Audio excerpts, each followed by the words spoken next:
Hey everyone, have you ever really stopped to think about the most important groups you belong to? I'm talking about your family and your community. Today, we're going to dive into what makes them tick, what makes them so important, and how they help shape, well, everything about us. Let's get right into it. So, I want to start by asking you something. Just take a second and think. When you hear that word, family, what's the very first thing that comes to mind? Is it a person? A feeling?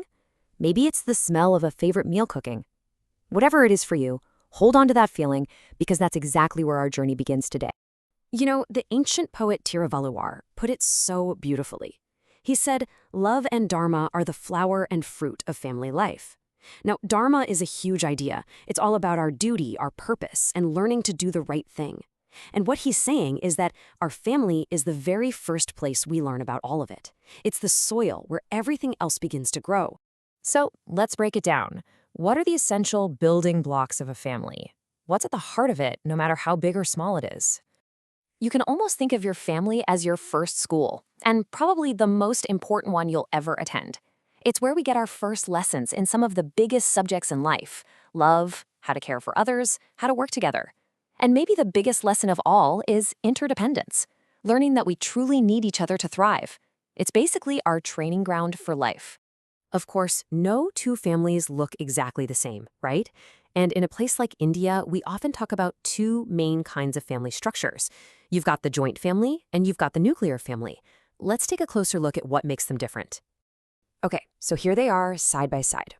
A joint family is like a big, bustling team with grandparents, parents, aunts, uncles, and cousins all living together. On the other hand, a nuclear family is a smaller unit, usually just parents and their children. And it's really important to remember one isn't better than the other. They're just different ways of creating a loving home.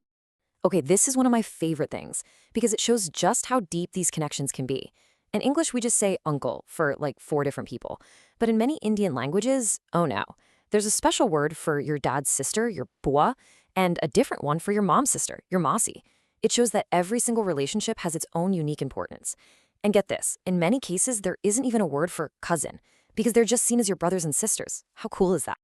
Now, definitions are one thing, but the best way to understand family values is through stories. So let's look at a couple of examples that really bring to life two powerful ideas: seva, which means selfless service, and tyaga, which is all about sacrifice for the good of others. First up, let's travel to Kerala and meet Shalini. Her story is a perfect little window into what family support really, truly looks like in action. Okay, so picture this. The Festival of Onam is coming up and Shalini is excited. But her uncle's family is having a tough time with money. So Shalini's parents decide to buy new clothes, not just for their own kids, but for her uncle's family too. This meant Shalini got a much simpler dress than the one she'd been dreaming of. But when she saw the huge smile on her cousin's face, she realized she felt even happier. Let's just pause on that for a second. What does that story really show us? Shalini gave up something she wanted, right? But it wasn't just about losing something. It shows us that true sacrifice is about finding a much deeper kind of happiness in the joy of the people you love.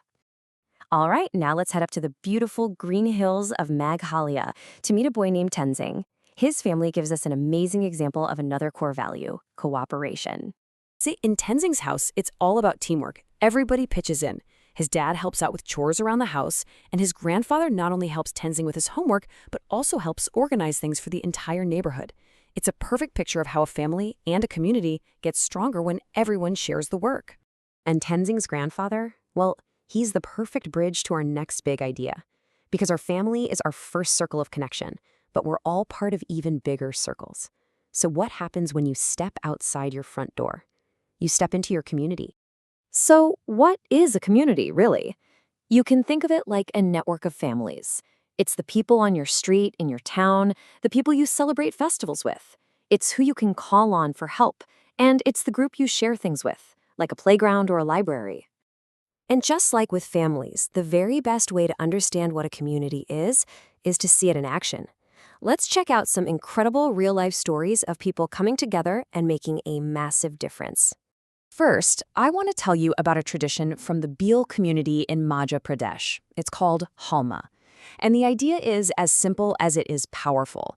When anyone in the community is in trouble, a single person, a family, or even the earth itself, everyone, and I mean everyone, shows up to help. No questions asked. And this is what Halma looks like. This isn't a theory, it's real. When their region was facing a terrible water crisis, thousands of people from the Bill community got together. They didn't wait for someone else to solve their problem. They picked up tools and got to work, digging trenches and planting trees to save every drop of rainwater. Just look at the scale of that. And here is the payoff. This is the result of all that hard work. Their incredible collective effort brought the land back to life. The water returned, the fields turned green again. Why? All because they understood that they had a shared responsibility to each other and to their home. Now, this sense of community isn't just for villages. Let's go to the busy city of Ahmedabad. A man named Kamal Parmar noticed a problem. There were children living and working on the streets who had no way to get an education. So he decided to do something about it himself. He started a school right there on the pavement. And here's where it gets amazing. That one small act started a ripple effect. Soon he had 150 students. Then other people saw what he was doing and volunteered to help teach. Even older students started helping the younger kids. He didn't just start a class, he built a whole community of learners right there on the street. So from the Halma tradition to Kamal Parmar's street school, all of these stories are pointing to one huge, unmissable conclusion about our world. The big takeaway from all of this is actually pretty simple. We are all connected. From the moment we're born into a family to the neighborhoods we live in, we all depend on each other. None of us makes it through life alone.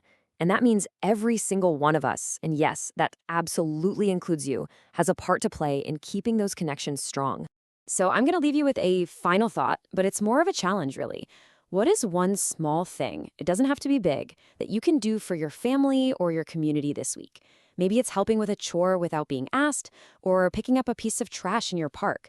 Because every big story of community action we saw today started with just one small act.